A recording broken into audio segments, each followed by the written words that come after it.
with Drake, you're gonna get consistent. Okayness. It's not for everybody. Yeah, but it's consistent. He's the bomb on Degrassi, though. You ain't never living that down, Drake. You ain't never living that down. You stay away from my girl.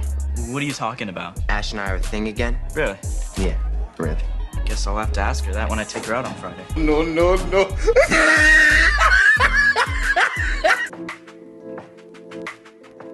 This episode is brought to you by Set for Life Insurance. Listen, docs, one of the first steps we took to pay off our student loan debt was realizing we paid way too much for our disability insurance.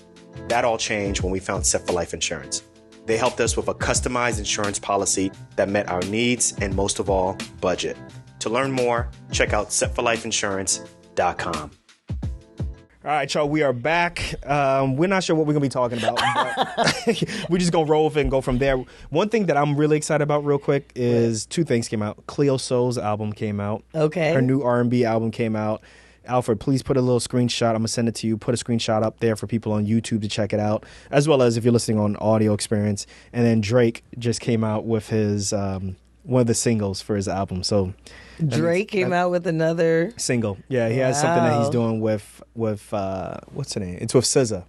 Okay. And, basically it's part of the rollout. His album is coming out. Mm-hmm. I think it's going to be coming out in late September. I don't know when, but, the song is okay. I'll leave it to like this. Like with Drake, you're going to get consistent okayness. It's not okay. His stuff is great, right? But it's just... I'm not a big Drake fan, so... It's not for everybody. Yeah, it's consistent, right? And you're not going to get He's anything... He's the bomb on Degrassi, though. You're not going to get anything too out of... You ain't never living that down, Drake. You ain't never living that down. Yeah. You stay away from my girl. What are you talking about? Ash and I are a thing again? Really? Yeah, really. Guess I'll have to ask her that when I take her out on Friday. No. Yeah, that whole Drake thing on Degrassi really makes sense as to why he's been able to kind of... Because you would think someone from that becoming a rapper, he would get clowned. Yeah. But he's just been able, he literally... I can't front. He has definitely transitioned well. That I can't front. Yeah. He's definitely transitioned well, but he ain't never living that down. I see you on Degrassi. Yeah. And this is the new Degrassi or something like that? Yeah, that was the new Degrassi. I didn't really watch it. I saw little clips and things like that back in the day. But I remember he at one point had a Michael Jackson. I think they had a Halloween costume thing, and he was dressed up at Michael Jackson. And I think at one point he broke his leg on the show, and he was in a wheelchair. Correct me if I'm wrong, but I think that's what I remember. Yeah, so I was a big Degrassi fan when it was on for our generation. Yeah, I would watch that. Yeah, but yeah, I wasn't a big Degrassi fan, obviously, when Drake was on. But I did catch glimpses of it here and there. Maybe my nieces and my nephews watched it. But yeah, we just wanted to shoot the shit for about 30 minutes and see what happens. Well, let's see. What you want to talk about? So I do want to talk about, I'm trying to find some things here that I saved on IG that I think are extremely funny, but for some reason, I don't know. How do I find it on the computer? I can't even find it. I'm so used to going on my phone. But, one of the things that I wanted to show you on IG was, so there was this, there's this guy, his family is Filipino, and he decided he wanted to go to nursing school.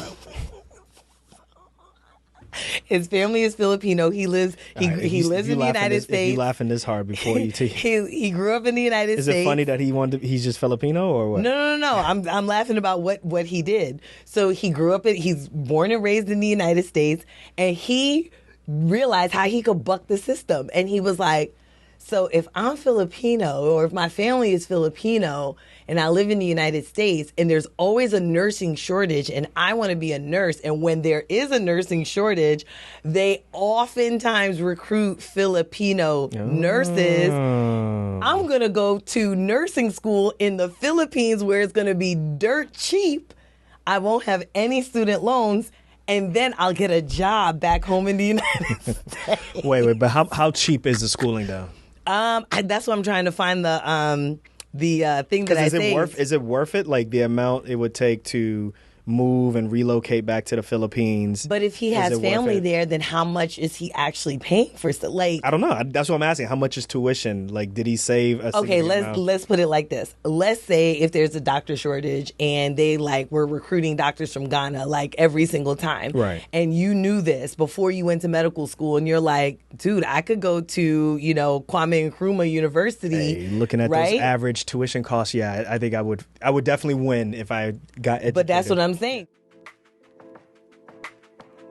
Hold up. Before we continue, to all my day ones, and you know each and every one of you who you are, thank you for rolling with the show from jump. And to the new listeners, welcome. What's good? Where y'all been? I want y'all to stay a while. All right. So look, I'm trying to build a community here and I need your help. So with whatever app you're listening to this show right now, I want you to click the subscribe button. Then I want you to go over to Apple Podcasts and I want you to rate and review the show. And you may be asking, how does this help?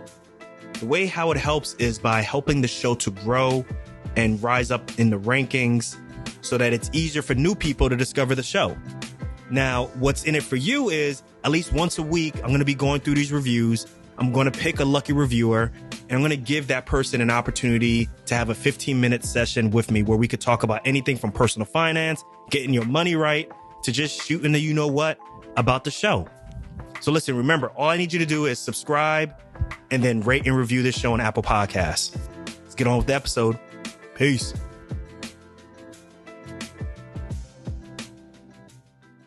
You go, you stay with your aunt, you stay with your cousins, the move would definitely be worth it because you ended up after school before deferment and forbearance, you ended up with what, 240,000? 240. Exactly. There was no way that you would ever have paid $240,000. And by the way, you wouldn't even have to go to college. So you wouldn't even have that, right? You wouldn't have to go to college. Did he become a VA also? Huh? Did he become a VA also? I'll tell you one thing right now. Between nursing and VAs, Philippines got it on lock. Yo. Damn. I can't front. They do a great job. They really do. They do a great job. Listen, I need to know the eyes and nose of this patient. And then the nurse comes back and says, hey, listen, doc, this patient also needs like a lead magnet that I'm working on the side. Not only did I help them get to the bed and, help them with all these different things, I also did a lead magnet. But I helped them with their customer relation management system. How much you charge an hour? I'm like $75 an hour. Damn. Wow. No, but they do, I don't know what they're doing in the Philippines, but they do a really good job of doing the VA stuff. And I don't know what's going on over there, but no, I thought that was really funny because I was thinking like how many people would be thinking that outside the box. Would you do that? Oh yeah, I would have done that. See, I think there's a lot of times. I definitely would have done that. I think you hear that flex, but the point of it being as extraordinary as it is that very few people would do it. Right. I get that. And yes. I, as much as we laugh about it right now, and it's the truth, right? It's dope because it's like, I don't know if I would have done that back then. Well, knowing what you know now, you might do it. Right. But I actually might even, like my kids, I might like, hey, we need to go back to Ghana and go to school. Problem is they're not recruiting doctors from Ghana like that. So. Hey, you need to go back to the Philippines and make this work and not only learn to be a trauma surgeon, but also be a VA at the same time. Come on. You can figure this out. You cannot. What's wrong with you? Major nursing, minor in VA. That's the key. That's the flex right there. Anywho, but that's. I think that oftentimes, we have a hard time. I think the audience, like you tell these stories and people listening are just like, that's a great story, mainly because that's like a 1 in like a million people would do that. I know. And that's what a reward is, right? It's high risk, high reward. Oh, yeah, it's definitely high. Well, I don't know how high risk it was because, well, anything can happen. Schools can close down. Well, yeah, that's, I guess. Or people decide, hey, we don't want to recruit from, because you know how the U.S. healthcare system is. Right. Right. No, I get it. But we do recognize that, there's definitely an advantage coming from a Philippine nursing school. Yeah, definitely. No, I just thought that there were some interesting things on IG. Like, you know me, like I'm always sending you. You always on IG. But you send me stuff too. Like, stop playing. Very rarely. Rarely, Nee. Very rarely. Don't make me pull up them receipts. I'll do a whole video screenshot of these are the things that my husband sends me, and I'll put it up on Instagram. Okay. Okay, please. No, but that was one thing I wanted to show you. The other thing I wanted to talk about was here's something with these kids. Hold on. I want you to watch this. Are your needs. Your pen on your graph. You need to tell me what all of your needs are to give a price to it. I cannot go over $810. Read me off the needs. Utilities, food, transportation, cell phone, insurance. Good. Fill out your needs column that doesn't go over $810. For the car payment, I looked at the average car payment. Why was it over like $600? That is the average car payment, around $600 and So something. how are we gonna have enough money when we have $810 and our car payment is $717? You work a month. That's what you earn. Okay, but I don't have enough to pay water or let alone either buy food. Plus the rent. So you need to and the either taxes, look up a cheaper car and see how much that payment would be for that cheaper car. How much is an Uber? Google how much does it cost to Uber a month? 5, 10, 15, 20. 20 days. You work Monday through That's Friday. probably more than your car payment. Might be. But let's say the average Uber is $25. Real life You work lessons. Monday through Friday. Real life That's lessons, 5, yo. 10, 15, 20 days out of the month. Is that not the life you want for yourself? Then divide that by 7 years of payments. How many months are in 7 years? That's the average length of a car payment. You need to do your math correctly. For a Honda Accord 2015. I still have no money. Yep. $339 would be your car payment. Are you Honda- stressed? This is a great Honda Accord exercise. 2015. Has anyone decided just to Uber? This is a great exercise, yo. Live in a van. I'm gonna live in a van. He said he gonna live in a van. Look at all these real world solutions they got now. Yeah. So That's a great video. yeah, this We need to do is that a with our great- kids. I know yeah. our kids only in the first in preschool. We need to do that with them. Yeah. Especially No. with preschool prices, yo. Damn, that tuition. Yeah, it's crazy. No, so I was thinking about this one also because, one, this is a great exercise for kids, but two, we met a dad not too long ago, last week. Yeah. We went and had pizza and- with him. Yeah, we went out, had pizza. His daughter goes to the same school as our son, but he was talking about how he does the Monopoly. What was he saying again? Yeah, so the kids want a whole bunch of snacks. Mm-hmm. And rather than continue to just give them snacks without them understanding the consequences of, obviously, you just money. you eating too many snacks, but you also need to know how much this costs, right? Because if we get a whole box of fruit snacks and you run through it in 2 or 3 days and then we got to go back to Walmart and spend all this money, like, what we doing here? So he said, I'm going to let my kids know what the consequences are of this. So what he did is he took their favorite board game, which is Monopoly, and they don't, at this age, they don't really understand the difference between Monopoly money and real money. Right. So he gave them a portion of Monopoly money and said, this is how much money you have for the entire month to spend on snacks. Right. Anytime you want snacks, you going to have to pay up, right? Snacks. You going to have to pay up for these snacks. And that's what he's doing so that Yeah. they understand, you know, the power of money. They Yeah. understand just actually how finite money is. Right. It's a great exercise for them. Yeah. Even though they're in the first grade, they need to understand that. So we Yeah. told them, yo, come to our house, Right. stock up this Monopoly money, and Exactly. teach our kids what this bank is going to do. Because, like, we buy snacks or we get pancakes and all they want, snacks, pancakes. Yep. And that stuff, man, that stuff goes. It definitely adds Yeah. up, you know. And I think it's funny because, you know, we obviously come from a different generation than our children, right? In that, you know, financially, we were not necessarily, our households are not the same financially, right? From where we grew up. So I feel like with speak us. for yourself. Yeah, anyway, what you was rich? No, Exactly. That's what I'm saying. but you was. I was not rich, Nee. What are you talking about? Anyway. Yo, don't Nobody listen. rich. I'll I grew up in East New I'll York. go through Nee. those county tax records and see Oh, please. how much your parents paid for that house and how much they sold it for, all right? And, okay, but that's how much they sold it for. How many years later? Listen, Park Slope. 40 years later, Nee. Park Slope was. And it was no Park Slope. Was You Gowanus know what? was doing Oh, all right. my God. Williamsburg. Don't let all me. Don't let me call my boys. What boys? Okay. Don't let me call my boys. Ooh, I'm I'm from East Queens. New York. I'm from Ooh. Queens. Okay. Anyway, you from Queens? Yeah. The suburbs of New York City. Isn't Brooklyn a suburb of New York City also? No. So when they no. refer to the city, what are they talking about? No. Manhattan. And right. Anyway, the whole point is that I think, you know, nowadays, especially because a lot of kids see stuff on social media, parents seeing stuff on social media, everybody's like trying to, kind of live this life. And especially when... Well, what life? Like kind of trying to keep up with the Joneses, right? Like, especially I've heard some people like, I don't want my child to go through what I went through. And it's like, but what you went through got you to where you are now, right? So like there are certain things. You protect your kids from certain things, but what you realize is that what people end up realizing at the end of 18 years or maybe even longer than that is that those experiences that you talk about make you a dog, right? And make you deal with, situations where you need to be resilient. Yep. Make you deal with situations where you have to be on your own. Right. And if you have mommy and daddy helping to solve every situation for you, i.e. getting a car early in life without you having to put down any money, i.e. you having to pay for college without you having any skin in the game, i.e. whatever it may be, or even just as simple as they see you ordering from Amazon every time something breaks, you just get something from Amazon. Yep. Kids don't really pick up that concept of the finiteness of money. Right. Or they don't understand what it's like to stand up for themselves or have to solve their own problems. And then at the end of 18 years or 20-something years when the kids are still in your basement, you mad at them. Mad. No, you mad at them. Yeah, that's what I'm saying. And it's like, well, how are you mad at them when you never prepared them for this? You didn't give me no skills. I love my nephews and nieces, but they still don't know how to take a bus. Right.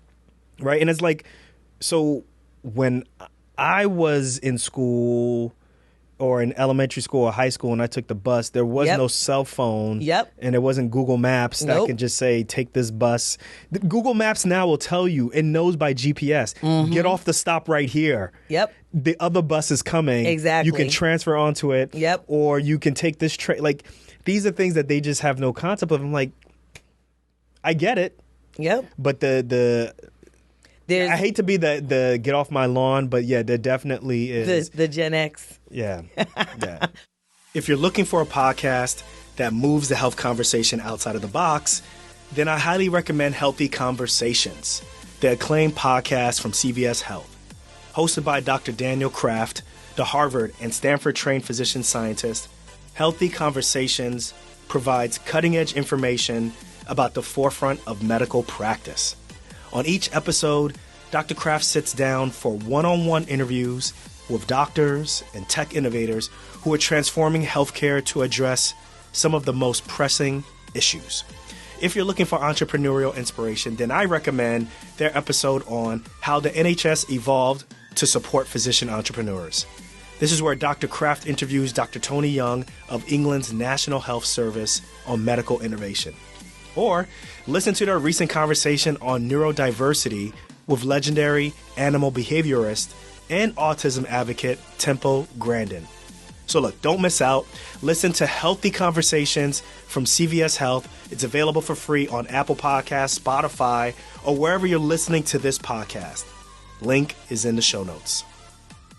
No, but that's true, right? I think like Gen X, we're probably one of the last generations to experience at least close to what baby boomers have, right? Because we are the last generation to experience that. Yeah, because we were raised by baby boomers, right? And so, there's just this, I think, I don't know, between the millennials and now the new Gen Zers and stuff like that, I'm like, there's a certain amount of like resiliency that just you also see it in medicine, right? Like we are the last generation that was trained by the old guard, right? And then the new guard, they're just far away from the old guard that they can just buck up and be like, yep, I just really want to focus on my lifestyle, right? And I'm going to be open about it. And you're just like, you're kind of mad, but you're also kind of admiring them. You're like, damn it, how they literally have been able to verbalize everything that we wanted to say in medicine, but didn't have the guts to say it, right? Because I think they just have they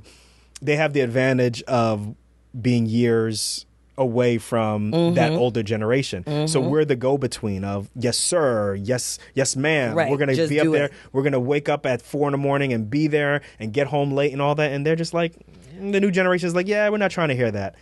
And I think that's good. But there's consequences of that, right?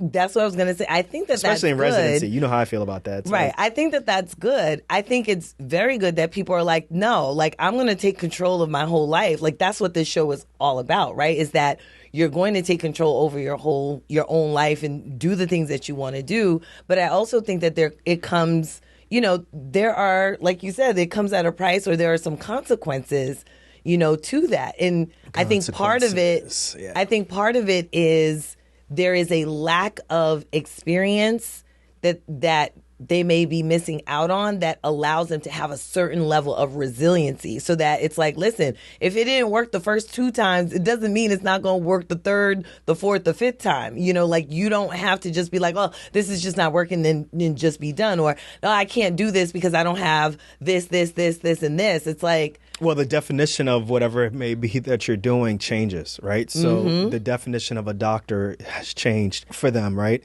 So the definition of a doctor was someone who obviously very noble position. Obviously, it's already understood that there's going to be a lot of pain and sacrifice to get to that place.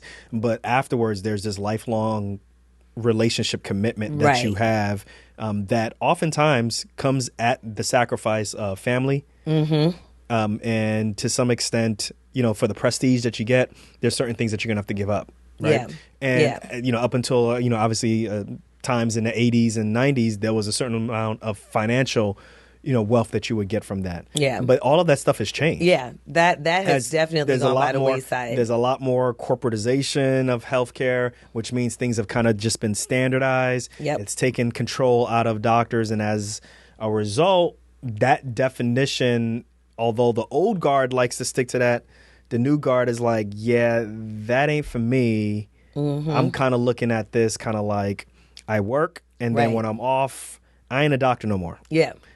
Don't call me. Right. I don't know if there's anything wrong with that. No, I don't think there's anything wrong. Yeah, I don't think there's anything wrong with that. Like that last thing you said, especially, I don't think that there's anything wrong with that. I think the boundaries are a good thing, right? I think the setting boundaries to say, listen, being a doctor is part of who I am. It is not the only thing that I am, right? I have other things in my life. I have other priorities in my life as well that, I really want to give some time to, right? And so it can't just be this thing where I'm just giving stuff, giving my entire life over to patients. That was the baby boomer generation for sure. And I have to say Gen X definitely bled into that. This is what you do. You go to college, you have to get a good job. You got to do this. You got to follow the rules, and you got to do all the things the way that it should be done. But I think there's also a part that Gen X plays in, well, I don't want my kids to suffer what I went through. And so now you have millennials and Gen Zs, basically, who are the children of the Gen X, who are now like, like you said, they mad now that millennials I ain't taking the blame for that. Sitting. I'm not taking the blame for that. Well, but you have small children, right? So, but I do think you got a point there. I do think that, yeah, it's true. Yeah. Mug's been, but that's also the baby boomer. I think Gen Z took it a step. Excuse me, not Gen Z. I think Gen X took it a step too far. Early Gen X is really like, they're just baby boomer part which one is the rock and roll generation? Is that baby boomers or Gen X? Rock and roll? Mm-hmm. No, that's baby boomers. Baby boomers? Yeah, those are baby boomers. Because baby boomers ends at 64. Okay, so from 64 to 79 is... 65 to 79. Damn. Is Gen X? Yeah.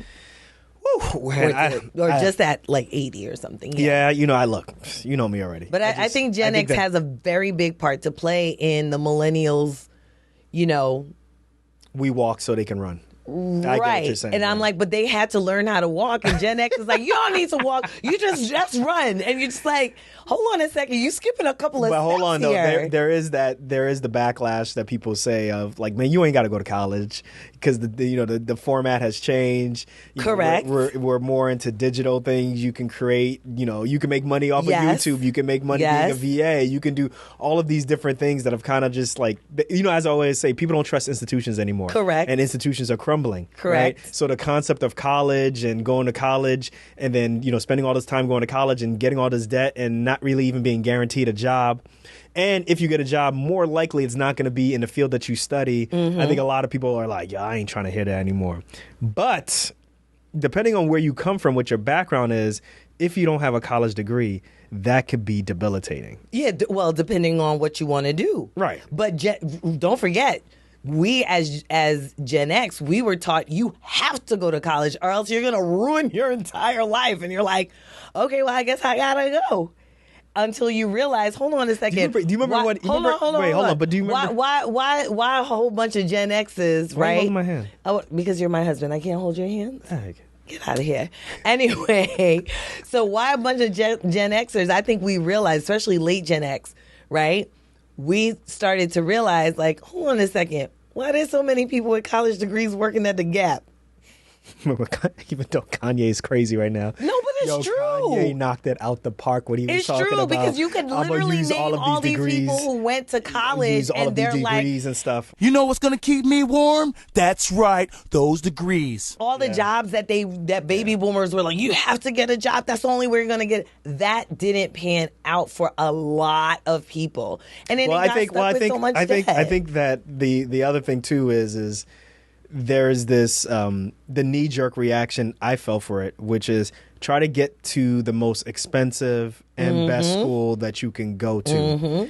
And I went to the school I went to. I could have went to Rutgers. I could have went to Union County College. I could have went to Essex County College. Took bio, took my pre-med courses, and it would have been a lot cheaper. Now, granted, the experience was different, but when you look back now, and it's like, damn, I graduated with, what, $25K of student loan debt from undergrad.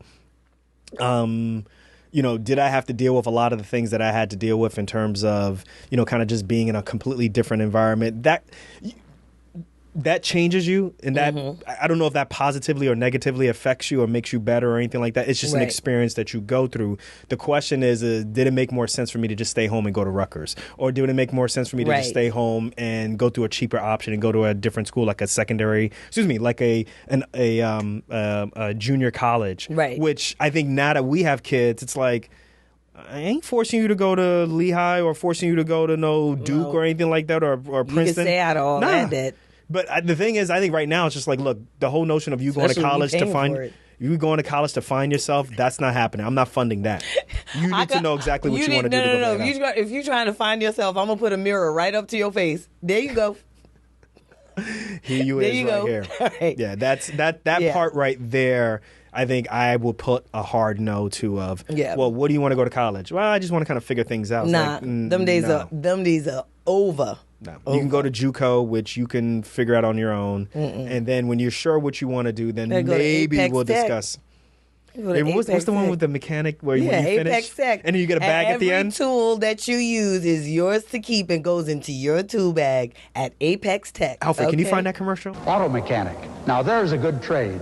At Apex Tech, we've got a 6-month training program for auto mechanics. It's thorough because we work you hard. When you complete your training, you've got your own set of professional tools.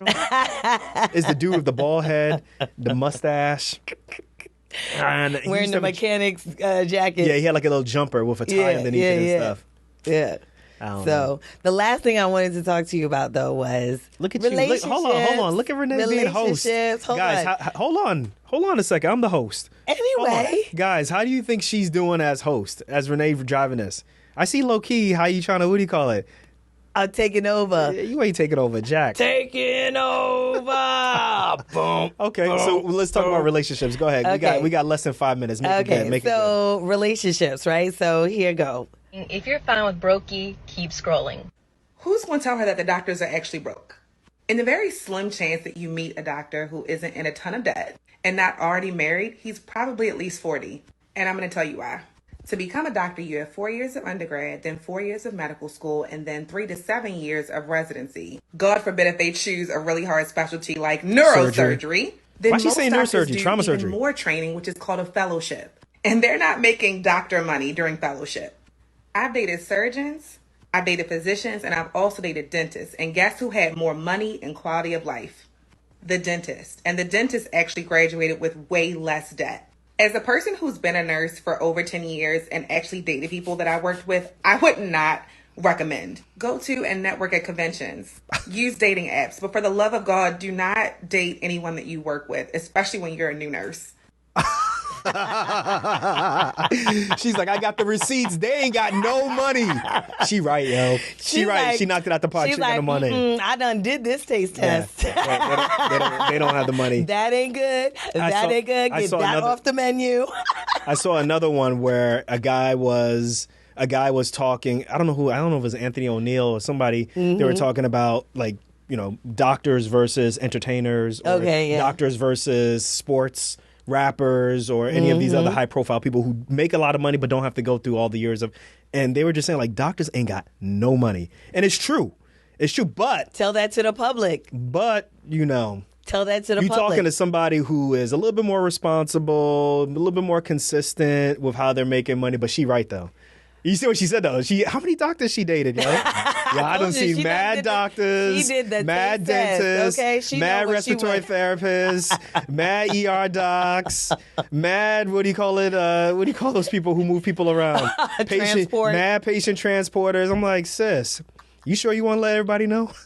Anyway. Damn. Anyway. But no, she read the receipts on that. But here's the thing, right? First of all, tell that to the public. What do you mean? Right? Tell that to the public. Tell that to the public that doctors are broke. The public doesn't believe that. So we did a stitch with Dr. Mike. Remember Dr. Mike? People weren't feeling that at all. Yeah, people did not. People were like, what are you complaining about? Y'all make so much money and this, that, and the other. And it's like... The biggest thing they said was, boo-hoo, you make a lot of money. Excuse me. Boo-hoo, it doesn't matter what the student loan debt is. You make a lot of money. Yep. So why should we be concerned about you? Exactly. Like, okay. Exactly. And so, people don't realize like, yo, doctors be broke. Like, for real, for real. Doctors are not like just raking in the dough. Like, that's not what's happening. And people, a lot of women, you should date yourself a doctor. Go ahead and date yourself a doctor. Do people still say that? Do women still say that? Yes, because the public believes that doctors are rich. They believe that doctors are rich. Really? I just feel like the narrative has kind of changed on that. No, the narrative has changed for you because you're within the industry. I feel like women are like, they know now. Like, don't mess with a doctor. They don't know. They really don't. Remember that show? This is an older show, but remember Girlfriends? Yes. Right? There was a point at which one of the women, Tony, she was like they basically portrayed her like she was a gold digger, like she just wanted men with high profile, lots of money, and this, that, and the other. She ends up meeting this Jewish guy who ends up being a doctor. She ends up marrying him, and now she's like, all right, she want to live this lavish life, and he's like, I got student loan debt. I don't know what you're talking about. And she's like, you broke? What you mean you broke? And that literally ended their relationship or whatever it was. But people do believe that doctors have money, and I'm like, listen, if you plan on dating a doctor because you just think you're going to have a whole lot of money at your disposal. You saw the Volkswagen Jetta that I was driving, though, okay, right? You know what? Saw that. Nobody care about your 1999 I know the nurses saw him with the Jetta that I had and stuff. Oh, jeez. I feel like, I don't know. I just feel like a lot has changed. I think a lot of women now are still, or at least whoever, whether it's men or women, they probably are drunk with the prestige of being with someone who's a doctor. But they have to know that I don't doctors don't make that much money. I don't think they can't be that naive. I don't think. You know who talked about this recently? Who? Was Tiffany Aliche. What'd she say? So, unfortunately, she lost her husband, I think, I think it's going to be a couple of years ago. But she was telling the story about how she first knew her husband quite some years ago, before they got married. She decided, not to have a relationship with him because she really wanted to focus on building her business. And she eventually did. They reunited, got back together. They were married for about 6-7 years until he unfortunately passed away.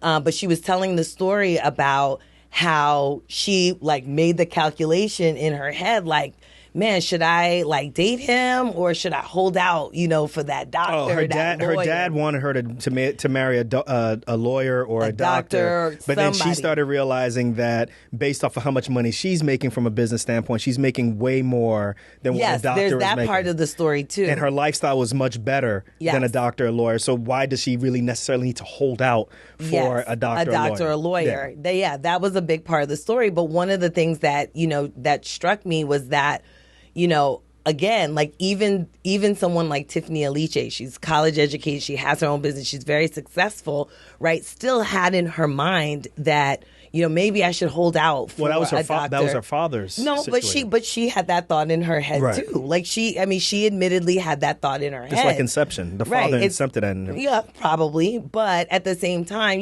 she ended up obviously making a different choice, a choice that was very good for her because she had a very good marriage with her husband. But it just struck me because I was like thinking about her specifically, right? Or someone like her who is very ambitious, has their own business, is doing their own thing, marrying a doctor. Imagine that, right? Marrying a doctor, even if it's somebody in or out of residency already, like that. I don't think people are prepared to understand what that relationship would look like. Did you prepare yourself to marry a doctor? Did you think that you would marry a doctor in your initial pursuit of becoming a doctor, right? Mm-hmm. Did you, because your pursuit was in undergrad as well as when you took time off, you were pursuing. Did you think that you would end up with a doctor? And we got to wrap it up real quick. I actually did not want to marry a doctor. Mm-hmm. I actually had very specifically said I didn't want to marry a doctor because I felt like our lifestyles might clash too much. Right? Like, I just felt like, man, if I marry a doctor, I'm working and he's working. You didn't know about locums back then. No, I didn't know about locums back then. But I just felt like if I'm working and he's working, when are we going to see each other? Like, this is, for me, it was actually very, it just was something that I just didn't necessarily want. So did you have any second thoughts when we were dating? Because you knew that I was going into surgery. You also knew my personality. Did you have second thoughts during that time? Child, let me tell you something. It wasn't the fact that you was going to be a doctor. That's another episode. It wasn't the fact that you were going to be a doctor that made me have any thoughts. It was your personality, all of it. That's what it was. I walked myself into that. But answer the question, please. Thank you. Anyway. No, I think after a while, once you get into it, you start realizing things that you didn't necessarily realize when you're on the outside looking in, right? Like you start realizing, oh, wait, like having a doctor, as a partner might actually be an advantage because they then understand what your schedule is like versus someone who is in a very different industry, which is why I was talking about Tiffany Liche. So that's a good point and I'm gonna finish this off because I think a lot of times in social media, what I've been seeing, and my algorithms are all jacked up. So you could tell what I'm looking at. I keep getting in my algorithms, whatever it is, people giving advice, stupid ass advice on male, female, or whatever it is, type of relationship advice. And I'm like, we could do a whole episode on that. What kind of girls, what kind of dudes y'all dating? Like, particularly professional people. Yo, there's some dysfunctional people I don't understand out there. some of the stuff, the advice that they give. It doesn't make a lot of sense. So you could tell what kind of stuff I'm looking into, right? Because the algorithms are telling on me. But I think that I even forgot the train of thought what I was going to say. But go ahead and finish your thought. And then we'll but I was just going to say that, people don't necessarily know what they're getting into. When you decide that you're going to marry a doctor, understand that there is potentially a certain way of working that is going to encroach upon the way that you envisioned living. Right. And so if you think like, oh, we're going to go out every Saturday night, we're going to do this, we're going to do that. It's like, listen, be prepared. He might not be home. Dr. Eva be traveling all over she be traveling all over the world. I get that, but not everybody. No shade, Dr. Eva, but you be, unless you fronting. But what I see on Instagram. She got the green screen. Dr. Eva, you were coming on the show. We want to talk about your lifestyle. Because she's what? Dr. Eva is internal medicine, and then her husband is IM also. Is he IM? I don't know what he is. I think he's either family medicine or IM, but he owns his own practice. Yeah. And they're like our doppelgangers. And then she's Haitian, he's Ghanaian. And then she's a hospitalist. Yes. And they live in Georgia and stuff. Yeah. So no, but I just think that people need to understand, what it means to date a doctor. If you're not ready for that life, if you're not ready for the, hey, listen, I got to work, I got to do this, I might not be there for Christmas, I might not be there for Thanksgiving, and a lot of doctors work that way, which is why we love locums, because we ain't got to work that way. A lot of people may not have a problem with that schedule. What they may have an issue with is not having the money available, if you know what I mean. So. No, I think people would have a problem. Like, wait a minute, like you not going to Thanksgiving again? You not going to Christmas again? You can't make my birthday again? Not according to my algorithm. And on that note, this episode that was driven by Dr. Renee. Listen, text us. The number is in the show notes as well as on the bottom of this screen. Let us know what you think about this type of format. We try to do something a little bit different right here, and we're kind of interested in what y'all got to say. We're going to catch you guys on the next episode of Docs Outside the Box. See you on the next one, guys. Hey. Peace.